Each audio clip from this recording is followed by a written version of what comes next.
महामहिम राज्यपाल जी की अनुमति से माननीय श्री तेजस्वी प्रसाद यादव से अनुरोध है कि वे कृपया शपथ ग्रहण के लिए पधारें तथा महामहिम के समक्ष पद एवं गोपनीयता की शपथ लें।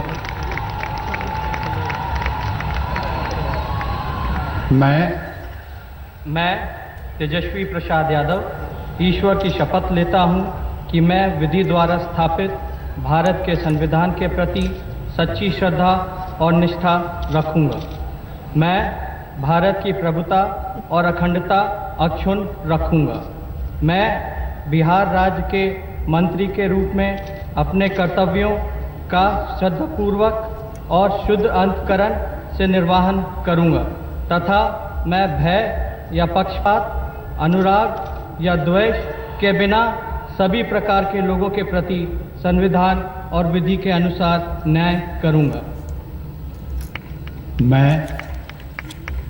मैं तेजस्वी प्रसाद यादव ईश्वर की शपथ लेता हूँ कि जो विषय बिहार राज्य के मंत्री के रूप में मेरे विचार के लिए लाया जाएगा अथवा मुझे ज्ञात होगा, उसे किसी व्यक्ति या व्यक्तियों को तब के सिवाय जबकि ऐसे मंत्री के रूप में अपने कर्तव्यों के सम्यक निर्वहन के लिए ऐसा करना अपेक्षित हो, मैं प्रत्यक्ष अथवा अप्रत्यक्ष रूप से संसूचित या प्रकट नहीं करूँगा।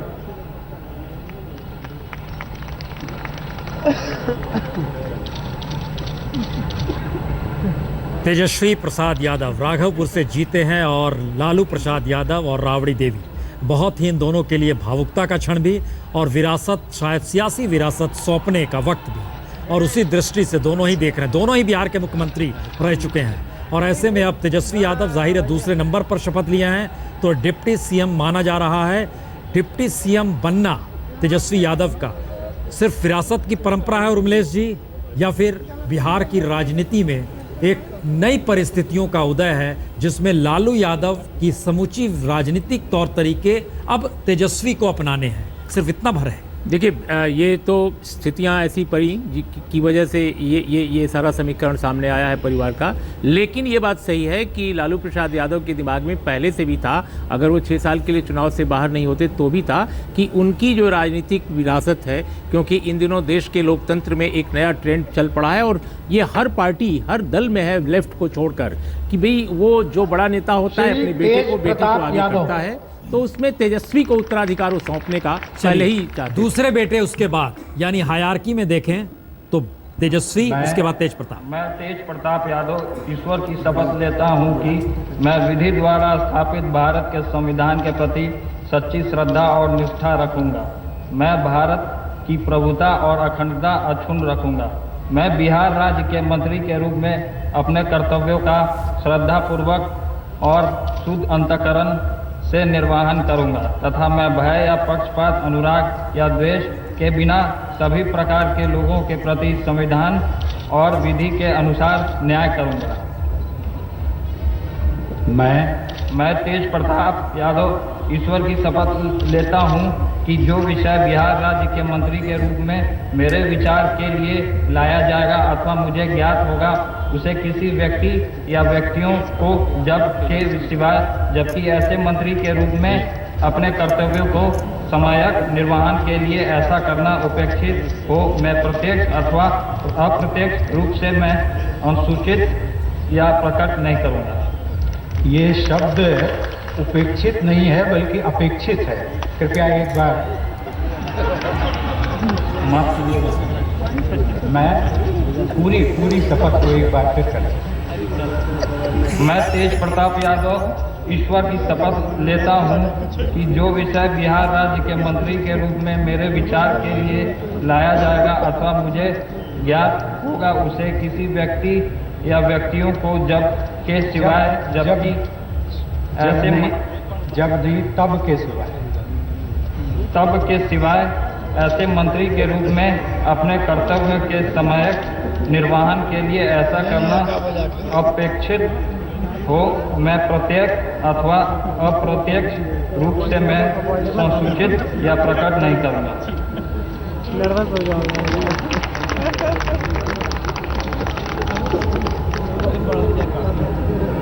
ध्यान दें तो नीतीश की कैबिनेट में दूसरे नंबर के हैं और जो शपथ ग्रहण में राज्यपाल महोदय ने जिस बात का अंदेशा किया, शब्द सही होने चाहिए, वाकई शब्द सही होने चाहिए क्योंकि वो संवैधानिक भाषा है और उस लिहाज से तेज प्रताप ने महुआ से चुनाव जीते, पहली बार जीते हैं। ये रामकृपाल जी, वंशवाद की अनूठी परंपरा या वंशवाद को लेकर एक सियासत को लेकर कर्पूरी ठाकुर ने तो अपना नाम काट दिया था जब रामनाथ ठाकुर का टिकट देने में ही नाम आ गया था, मैं चुनाव नहीं लड़ूंगा, ये कह दिया था। बिहार में सब कुछ बदल रहा है। प्रसून जी, पूरे देश में यही हाल है, पूरे देश में यही हाल और क्षेत्रीय पार्टियों के साथ ये है ही। आप किसी भी क्षेत्रीय पार्टी को देख लीजिए, नाम कुछ भी रख लीजिए, तो वो चलती उन्हीं के नाम से है। और मैं एक बात और कह रहा हूँ कि जनता ने इसे एक्सेप्ट कर लिया है, तो अब इस पर हम ज्यादा जनता ने एक्सेप्ट कर लिया है। संबित पात्रा जी, बीजेपी इसको एक्सेप्ट क्यों नहीं कर पा रही है? नहीं, आपको जान के हैरत होगी, बकायदा आरएसएस ने लकीर खींची है। राजनाथ जी, आप हैं, बेटा नहीं होगा। देखिए, अब मैं तो बड़े ध्यान से देख रहा था। आज का दिन तो मैंने जैसे कहा लड़ाई का नहीं है, मगर मैं एक कॉमन सीरियल आता है टीवी पे, अगले जन्म मोहे राजनीतिक विरासत दीजो। मतलब देखिए, कौन नहीं सोच रहा होगा, जो लोग संघर्ष कर रहे हैं जमीन पे, सबको लग रहा होगा कि काश ऐसा समय आए। जरा सा रोकें कि मैं विधि द्वारा स्थापित भारत के संविधान के प्रति सच्ची श्रद्धा और निष्ठा रखूंगा। मैं भारत की प्रभुता और अखंडता अक्षुण्ण रखूंगा। मैं बिहार राज्य के मंत्री के रूप में अपने कर्तव्यों का श्रद्धापूर्वक और शुद्ध अंतःकरण से निर्वहन करूंगा तथा मैं भय या पक्षपात, अनुराग या द्वेष के बिना सभी प्रकार के लोगों के प्रति संविधान और विधि के अनुसार न्याय करूंगा। मैं अब्दुल बारी सिद्दीकी सत्यनिष्ठा से प्रतिज्ञान करता हूं कि जो विषय बिहार राज्य के मंत्री के रूप में मेरे विचार के लिए लाया जाएगा अथवा मुझे ज्ञात होगा, उसे किसी व्यक्ति या व्यक्तियों को तब तक के सिवाय जबकि ऐसे मंत्री के रूप में अपने कर्तव्यों के समयक निर्वहन के लिए ऐसा करना अपेक्षित हो, मैं प्रत्यक्ष अथवा अप्रत्यक्ष रूप से संसूचित या प्रकट नहीं करूंगा। आपने संबित जी जिक्र किया अगले जन्म मोहे राजनीतिक विरासत दीजो, राजनीतिक विरासत दीजो। मेरे ख्याल से अब्दुल बारी सिद्दीकी साहब के जहन में बात जरूर चल रही है। 95 से लगातार केवटी से जीतते आए और आज उन्होंने कहा भी था कि जुमे की नमाज मैं पढ़ने जाऊंगा, उसके बाद वक्त होगा तो वहां चला जाऊंगा, यानी अगर उस बीच में अगर शपथ ग्रहण हो गया तो नहीं भी जाऊंगा। एक बहुत ही सीनियर लीडर जिनकी पहचान नहीं बल्कि संबंध नीतीश कुमार और लालू दोनों से रहा हुआ है और बहुत ही करीबी है। इन सब के बावजूद भी उनका नंबर अगले जन्म वाले किस्से से बाद में आया।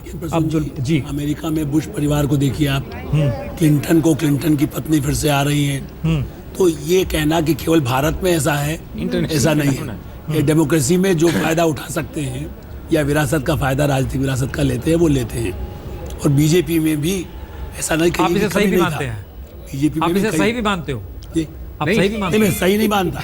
मेरा कहना है कि पब्लिक ये मानती है कि पिता ने यदि अच्छा किया तो बेटा भी हमारा कुछ भला करेगा, ये सोच करके। लेकिन प्रसून, मैं एक जोड़ूंगा एक वाक्य। देखिए, भारत की जो डेमोक्रेसी है ये 65 साल 70 साल की अभी हुई है और डेमोक्रेसी के इतिहासों में आप 60-70 साल को कुछ मानेंगे नहीं। 400 साल के इतिहास में यूरोप ने एक मैच्योर डेमोक्रेसी को जमीन पर लाया है। हमारा कहना है कि ये आंदोलन जो आज़ादी का था, उस वक्त के नेता भारत के संविधान के प्रति सच्ची श्रद्धा रखूंगा। मैं भारत की प्रभुता रखूंगा। बिहार राज्य के मंत्री के रूप में मैं अपने कर्तव्यों का श्रद्धापूर्वक और शुद्ध अंतःकरण से निर्वहन करूंगा तथा मैं भय या पक्षपात, अनुराग या द्वेष के बिना सभी प्रकार के लोगों के प्रति संविधान और विधि के अनुसार न्याय करूंगा। मैं विजय प्रसाद यादव सत्यनिष्ठा से प्रतिज्ञान करता हूँ कि जो विषय बिहार राज्य के मंत्री के रूप में मेरे विचार के लिए लाया जाएगा अथवा मुझे ज्ञात होगा, उसी किसी व्यक्ति या व्यक्तियों को तब तक के सिवाय जबकि ऐसे मंत्री के रूप में अपने कर्तव्यों के सम्यक निर्वहन के लिए ऐसा करना अपेक्षित हो, मैं प्रत्यक्ष या अथवा अप्रत्यक्ष रूप से संसूचित या प्रकट नहीं करूँगा। सुपौल से हैं, जेडीयू के विधायक हैं, मंत्री बने। अब अपनी बात आप उर्मिलेश जी पूरी करिए और ये कहते हुए कहिए कि सत्ता मिल जाए, मंत्री पद मिल जाए तो मैं सेवा करूंगा, उससे पहले नहीं करूंगा अगर मैं नेता का बेटा हूं और मंत्री का बेटा हूं। तो बिल्कुल ये स्थितियां पैदा हो गई हैं और कई बार मुझे ऐसा लगता है कि जो इस तरह के पुत्र और पुत्रियां हैं, कई बार अपने परिवार में जो बड़े लोग हैं, माता पिता, उनको इसके लिए घेराबंदी भी करते होंगे। मैं नहीं जानता कि ऐसा होता है कि नहीं होता है, लेकिन घेराबंदी करते होंगे। दूसरी बात, राजनाथ सिंह का जिक्र देखो आया तो ठीक है, उनके बेटे को रोका गया। संबित ज्यादा बताएंगे कि और क्या पॉलिटिक्स की। नहीं, हम बता रहे हैं आपको, संघ के भीतर एक लकीर खींची है कि एक ही व्यक्ति रहेगा परिवार से, ऐसा मत कीजिए। लेकिन आप देखिए सिन्हा के बेटे आ गए। लेकिन आप देखिए हिमाचल का उदाहरण है, धूमल साहब मुख्यमंत्री, बेटा अब नहीं है MP, अब नहीं, ये चेंजेस मोदी के बाद से हुए। नहीं, दुष्यंत सिंह है सांसद और उनकी माताजी मुख्यमंत्री हैं। पद नहीं मिला ना सर। इसके अलावा आप देख लीजिए बहुत सारे ऐसे लोग भारतीय जनता पार्टी में हैं जो जवाब दीजिए भाई आप। हम नहीं, मैं देखिए क्या स्थिति है पार्टी के, मेरे को लगता है जवाब तो आपने खुद ही दे दिया है कि पद पे नहीं है। दूसरी बात है, जो बिहार में सांसद होना अपने आप में बहुत महत्वपूर्ण घटना है। आप उसको पद को माने न माने, लेकिन पद तो मंत्री बड़ी बात करना होता है, बड़ी बात हो भी जरूर। मगर आप देखिए जिस प्रकार से आज दोनों बेटों को मंच पे एडजस्ट किया गया, मैंने कहा ना, ये जनता का निर्देश है। ये आज लालू जी और नीतीश जी जानते हैं, पहला दिन मैं कुछ कहूंगा नहीं, मगर बहुत लोग सोच और अखंडता शून्य रखूंगा। मैं बिहार राज्य के मंत्री के रूप में अपने कर्तव्यों का श्रद्धापूर्वक और शुद्ध अंतःकरण से निर्वहन करूंगा तथा मैं भय या पक्षपात, अनुराग या द्वेष के बिना सभी प्रकार के लोगों के प्रति संविधान और विधि के अनुसार न्याय करूंगा।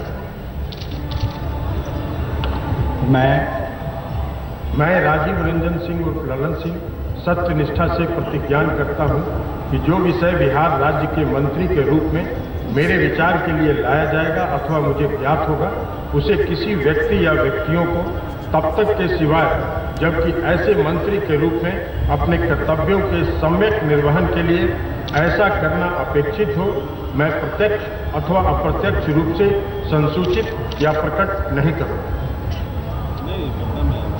राजीव रंजन यानी उर्फ ललन सिंह बहुत ही करीबी नेता नीतीश कुमार के, और एक लिहाज से कहें तो इस हद तक करीबी कि माना ये जाता रहा कि जिस पीरियड में तमाम रणनीति नीतीश कुमार बनाया करते थे, उस पीरियड में वो बहुत ही करीब के नेता रहे। क्या उर्मिलेश जी? बिल्कुल, ललन सिंह बहुत ही नज़दीक, और जिस समय नीतीश कुमार बहुत परेशानियों में थे, राजनीतिक रूप से मुसीबत में थे, क्राइसिस में थे, उस वक्त उनके साथ ही हमेशा लगे रहे, इसमें कोई दो राय नहीं। उनके और कर्पूरी जी के बहुत दिलचस्प बात बताऊँ मैं, एक इस फहरिस्त में पहले हैं ये अपर कास्ट के आए हैं भूमिया जी बेगूसराय के लाए, और कर्पूरी जी के नज़दीकी लोगों में से ये थे। उन दिनों जब ये यूथ लीडर थे, कर्पूरी जी के नज़दीकी अपर कास्ट के लड़के जो आए थे मूवमेंट में, उसमें ललन सिंह थे।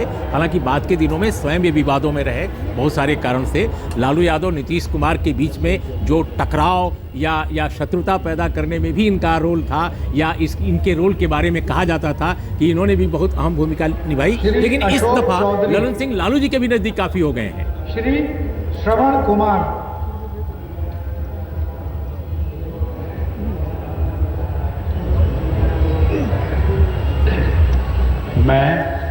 मैं श्रवण कुमार सत्यनिष्ठा से प्रतिज्ञान करता हूँ कि मैं विधि द्वारा स्थापित भारत के संविधान के प्रति सच्ची श्रद्धा और निष्ठा रखूँगा। मैं भारत की प्रभुता और अखंडता अक्षुण्ण रखूँगा।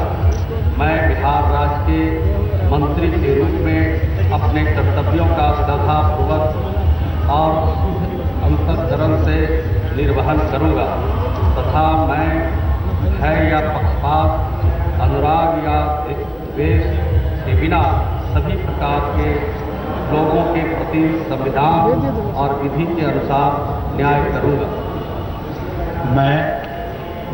मैं श्रवण कुमार सत्यनिष्ठा से प्रतिज्ञान करता हूँ कि जो विषय बिहार राज्य के मंत्री के रूप में मेरे विचार के लिए लाया जाएगा अथवा मुझे ज्ञात होगा, उसे किसी व्यक्ति या व्यक्तियों को तब के सिवाय जबकि ऐसे मंत्री के रूप में अपने कर्तव्यों के सम्यक निर्वहन के लिए ऐसा करना अपेक्षित हो, मैं प्रत्यक्ष अथवा अप्रत्यक्ष रूप से संसूचित या प्रकट नहीं करूँगा।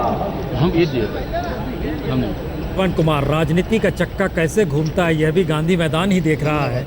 1994 में जब कुर्मी का यहाँ पर सम्मेलन हुआ था और उसके बाद नीतीश कुमार लालू से अलग हुए थे, श्रवण कुमार उस वक्त नीतीश कुमार के बिल्कुल साथ में खड़े थे। नालंदा से ही ये आते हैं और नालंदा का इलाका नीतीश कुमार का भी है। ये बहुत सारे घटनाक्रम बिल्कुल नए तरीके से आ रही हैं सामने। बिल्कुल, ये सारे वे लोग जो नीतीश कुमार जी के बहुत ही करीबी थे, मैंने कहा क्राइसिस पीरियड में, अब सभी लालू और नीतीश की जो नई दोस्ती बनी है उसके बड़े वैंगार्ड या बड़े अग्रदूत बन गए हैं। इसमें कोई ललन सिंह, आप लोग कहते हैं कि रात को जो मीटिंग्स होती हैं लालू और नीतीश के बीच, उसमें ललन जी लगातार उसमें रहते हैं प्रशांत किशोर के साथ। तो ये एक नए ढंग का गठबंधन सामने जय कुमार सिंह।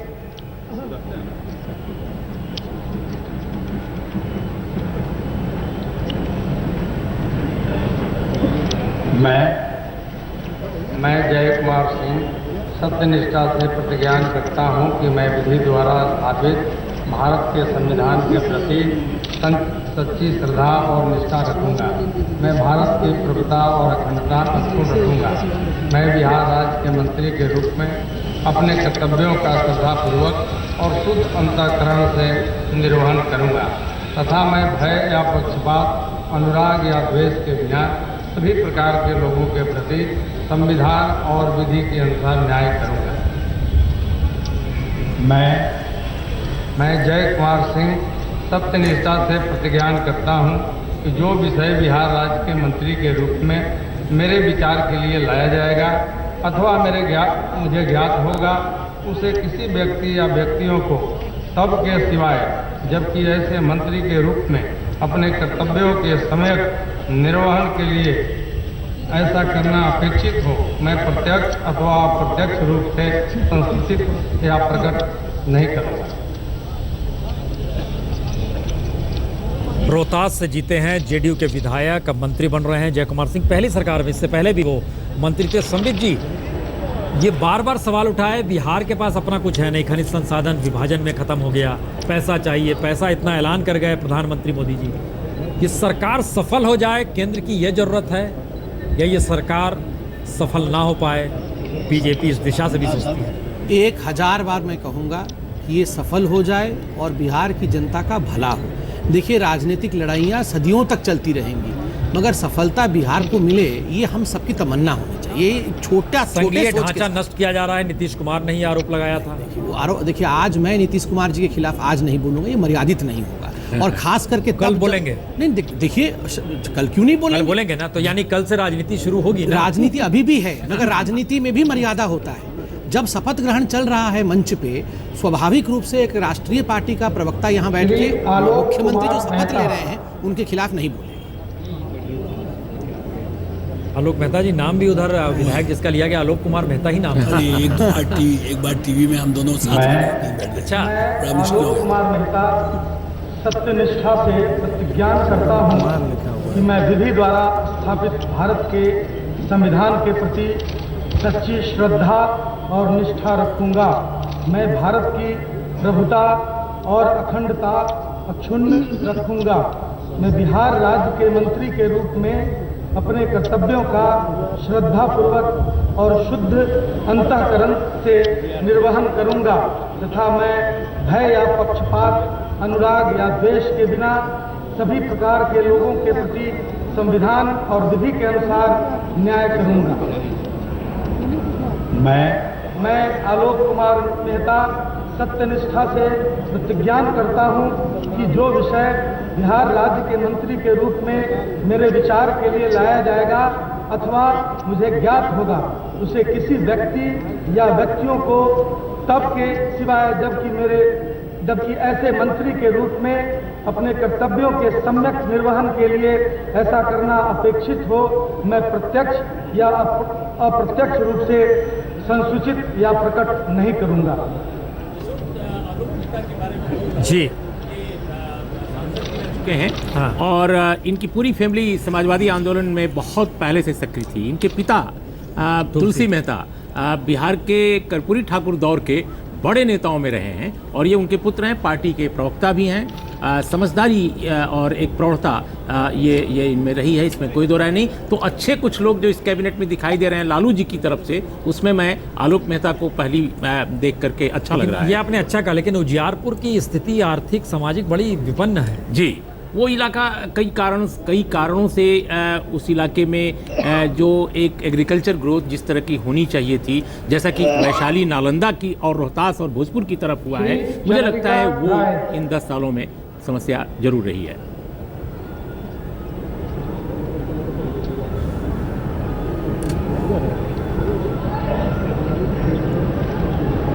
मैं चंद्रिका राय ईश्वर की शपथ लेता हूं कि मैं विधि द्वारा स्थापित भारत के संविधान के प्रति सच्ची श्रद्धा और निष्ठा रखूंगा। मैं भारत की प्रभुता और अखंडता, मैं बिहार राज्य के मंत्री के रूप में अपने कर्तव्यों का श्रद्धापूर्वक और शुद्ध अंतःकरण से निर्वहन करूंगा तथा मैं भय या पक्षपात, अनुराग या द्वेष के बिना सभी प्रकार के लोगों के प्रति संविधान और विधि के अनुसार न्याय करूंगा। मैं चंद्रिका राय ईश्वर की शपथ लेता हूं कि जो विषय बिहार राज्य के मंत्री के रूप में मेरे विचार के लिए लाया जाएगा अथवा मुझे ज्ञात होगा, उसे किसी व्यक्ति या व्यक्तियों को तब के सिवाय जबकि ऐसे मंत्री के रूप में अपने कर्तव्यों के सम्यक निर्वहन के लिए ऐसा करना अपेक्षित हो, मैं प्रत्यक्ष अथवा अप्रत्यक्ष रूप से संसूचित या प्रकट नहीं करूंगा। पूर्व मुख्यमंत्री, उनके पुत्र हैं, कई बार मंत्री रह चुके हैं, कांग्रेस रिजीम में भी रह चुके हैं, बुनियादी तौर पर कांग्रेस के रहे हैं, जो बाद में लालू प्रसाद यादव के साथ जुड़े।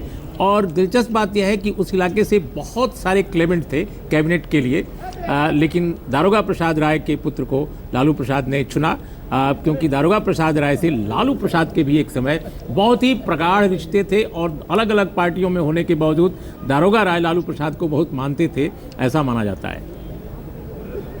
समेत पात्रा जी अपनी बात जरा बीच में पूरी करती चलिए।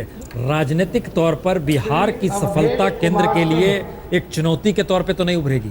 नहीं, देखिए, चुनौती बिल्कुल नहीं। हमारे पास अभी पूरे भारत का चुनौती है कि किस प्रकार से डेवलपमेंट के साथ हिंदुस्तान को आगे बढ़ाया जाए। स्वाभाविक रूप से राज्य के चुनाव भी चुनौती होते हैं, वो चुनौती हमने सामना किया। जो भी जनता ने वर्डिक्ट दिया है वो हम स्वीकार रहे हैं।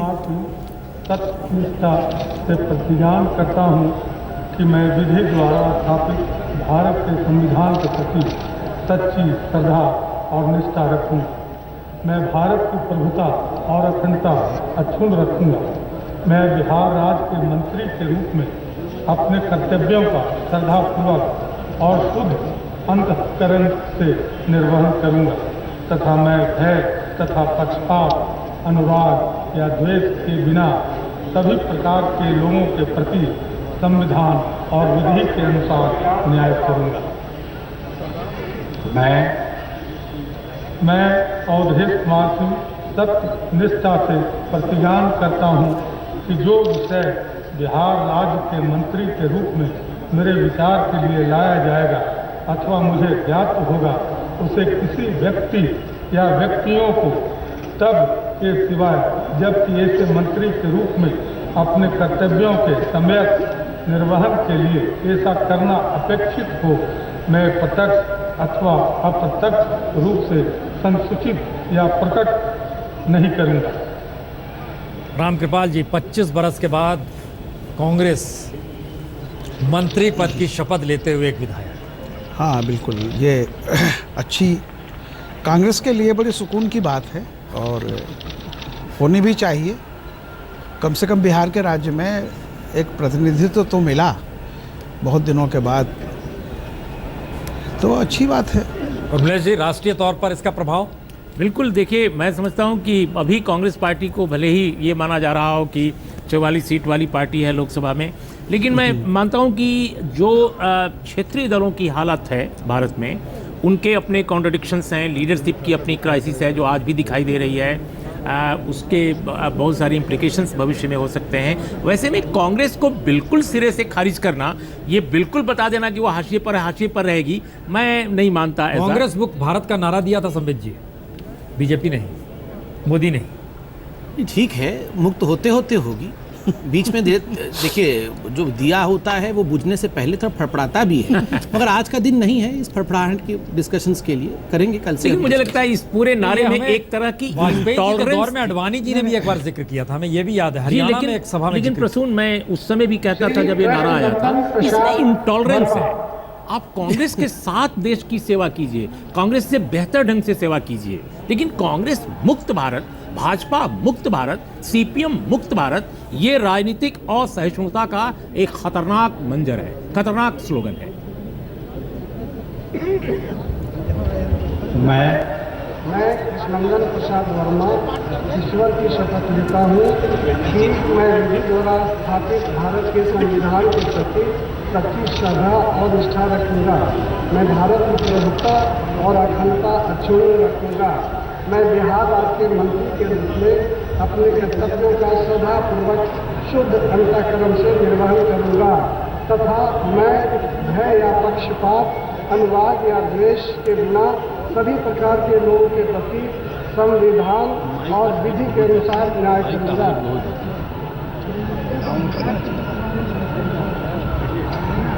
मैं कृष्णनंदन प्रसाद वर्मा ईश्वर की शपथ लेता हूँ कि जो विषय बिहार राज्य के मंत्री के रूप में मेरे विचार के लिए लाया जाएगा अथवा मुझे ज्ञात होगा, उसे किसी व्यक्ति या व्यक्तियों को तब तक के सिवाय जबकि ऐसे मंत्री के रूप में अपने कर्तव्यों के सम्यक निर्वहन के लिए ऐसा करना अपेक्षित हो, मैं प्रत्यक्ष अथवा अप्रत्यक्ष रूप से संसूचित या प्रकट नहीं करूँगा।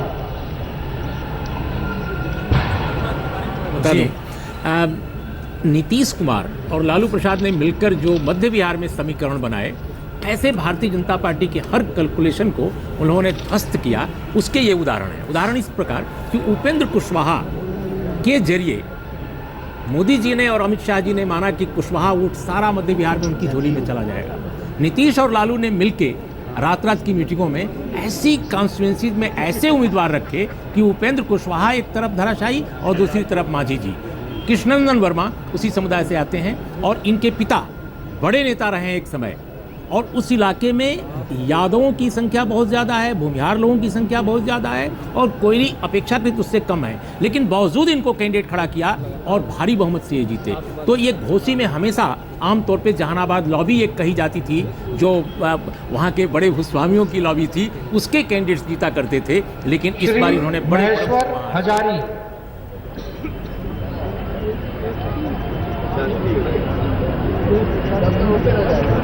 मैं महेश्वर हजारी सत्यनिष्ठा से प्रतिज्ञा करता हूँ।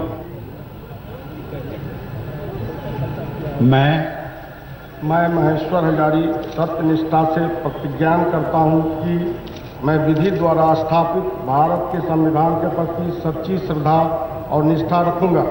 मैं भारत की प्रभुत्ता और अखंडता अक्षुण्ण रखूँगा। मैं बिहार राज्य के मंत्री के रूप में अपने कर्तव्यों का श्रद्धापूर्वक और शुद्ध अंतःकरण से निर्वहन करूंगा तथा मैं भय या पक्षपात, अनुराग या द्वेष के बिना सभी प्रकार के लोगों के प्रति संविधान और विधि के अनुसार न्याय करूंगा। मैं महेश्वर हजारी सत्यनिष्ठा से प्रतिज्ञा करता हूं कि जो विषय बिहार राज्य के मंत्री के रूप में मेरे विचार के लिए लाया जाएगा अथवा मुझे ज्ञात होगा, उसे किसी व्यक्ति या व्यक्तियों को तब तक सिवाय जबकि ऐसे मंत्री के रूप में अपने कर्तव्यों के सम्यक निर्वहन के लिए ऐसा करना अपेक्षित हो, मैं प्रत्यक्ष अथवा अप्रत्यक्ष रूप से संसूचित या प्रकट नहीं करूंगा।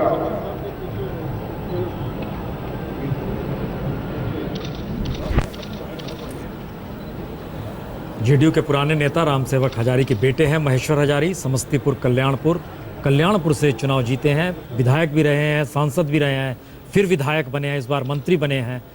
और जो एक सिलसिला नज़र आ रहा है उसमें जातिगत समुदाय को बैलेंस करने की भी कोशिश हम देख रहे हैं कि इसमें की जा रही है। जो मंत्रिमंडल जो बनाया जा रहा है